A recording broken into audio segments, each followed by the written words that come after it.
Bonjour à toutes et à tous, j'espère que vous allez bien. Je m'appelle Elissa et je viens d'arriver chez Eboo pour vous proposer des vidéos d'information financière écrites et réfléchies avec toute notre équipe. Ici, on définit, décrypte et hiérarchise l'économie mondiale pour vous informer du mieux que possible sur l'univers de la finance. Comme vous avez pu le voir, cette première vidéo porte sur un enjeu majeur qui a lieu en ce moment aux États-Unis. En effet, le 1er janvier 2023, les USA ont atteint le plafond de la dette nationale. Mais alors, qu'est-ce que ça signifie? Le gouvernement américain utilise le budget fédéral pour payer ses fonctionnaires, financer les retraites et certaines politiques sociales. Le budget est aussi utilisé pour rembourser la dette publique. En 2022, le déficit budgétaire net du pays a atteint 1 380 milliards de dollars. Vous l'avez compris, l'État américain a dépensé plus que ce que les impôts qu'il prélève lui ont rapporté en un an. Il avait donc besoin d'emprunter de l'argent en émettant des obligations sur les marchés financiers. Aux États-Unis, les emprunts sont communs. Le pays n'a eu que des déficits depuis 2001. Conséquence, la dette nationale financée par des emprunts a augmenté. En même temps, les dépenses de ces dernières années étaient particulièrement importantes, notamment à cause de la crise sanitaire. Les États-Unis ont dû emprunter plus et s'endetter davantage. Cette année, le pays a atteint ce qu'on appelle le plafond de la dette, soit 31 400 milliards de dollars. Mais que veut-on dire lorsqu'on parle du plafond de la dette? C'est la somme que l'exécutif américain a le droit d'emprunter afin de remplir ses obligations financières. Cette autorisation est donnée par le Parlement. Le système a été mis en place après la Première Guerre mondiale. Son but est d'aider le département du Trésor à gérer les dépenses fédérales sans devoir recourir pour chaque emprunt à un vote. C'est une enveloppe d'endettement autorisée avec un montant maximum.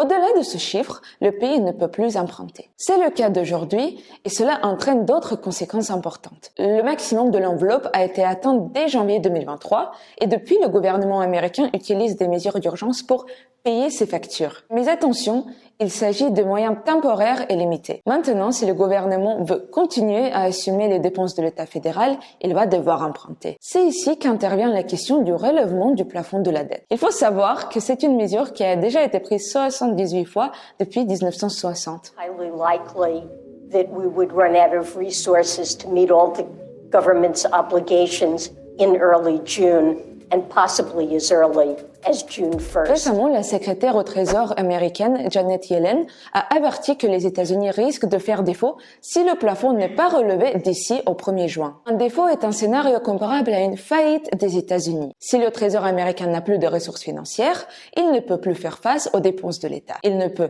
ni rembourser les porteurs des bons du Trésor, ni remplir leurs autres obligations financières. Cette situation risquerait de plonger le monde entier dans une crise financière. Relever le plafond permettrait donc d'éviter ce défaut. Mais la situation ne sera pas pour autant complètement débloquée. On vous explique pourquoi. Le relèvement du plafond permettra de couvrir les dépenses de cette année qui ont déjà été votées.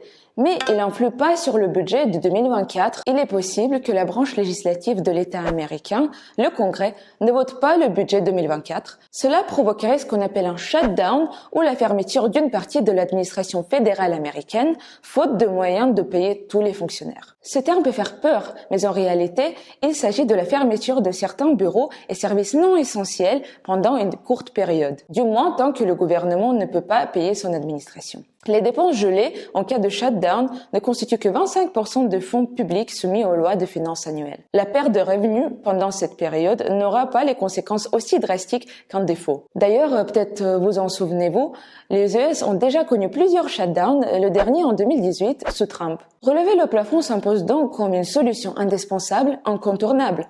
Les partis politiques peuvent faire un bras de fer avec le budget et pousser jusqu'au shutdown. En revanche, ils ne peuvent pas prendre le risque de provoquer un défaut sur la dette américaine en ne relevant pas le plafond de la dette. C'est la même différence qu'il y a entre un conflit conventionnel et un conflit nucléaire. Mais évidemment, cela est plus facile à dire qu'à faire. Comme on l'a vu, c'est le Parlement américain, le Congrès, qui exerce le pouvoir sur le budget fédéral et sur le relèvement de la dette. Pour que la mesure passe, il faut que les deux chambres du Congrès votent en sa faveur. Petit problème, en ce moment, la Chambre de représentants est dominée par les républicains, alors que le Sénat est à majorité démocrate. Et comme souvent dans leur histoire, les deux n'arrivent pas à se mettre d'accord. Les représentants républicains présidés par Kevin McCarthy proposent de relever légèrement le plafond, mais en contrepartie, ils demandent des coupes budgétaires importantes, notamment par des réductions de certaines dépenses sociales. Joe Biden et les sénateurs démocrates, eux, espèrent arriver à négocier un relèvement du plafond dit clean ou sans compromis. Ainsi, le président américain a fait une nouvelle proposition de budget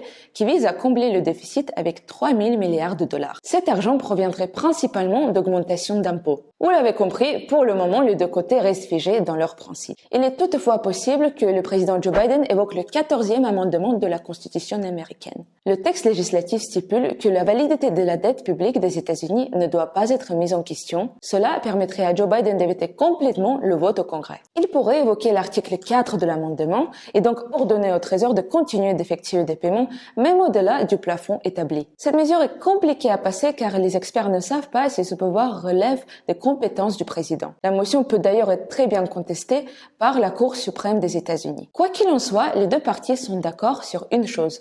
Le défaut des États-Unis n'est pas une option. But not surprised to hear Republican Minority Leader of the United States Senate saying that at our meeting that the United States is not going to default, never has and it never will. Merci d'avoir regardé cette vidéo. Pour plus d'actu financière, abonnez-vous à notre chaîne YouTube et n'oubliez pas de nous suivre sur tous nos réseaux.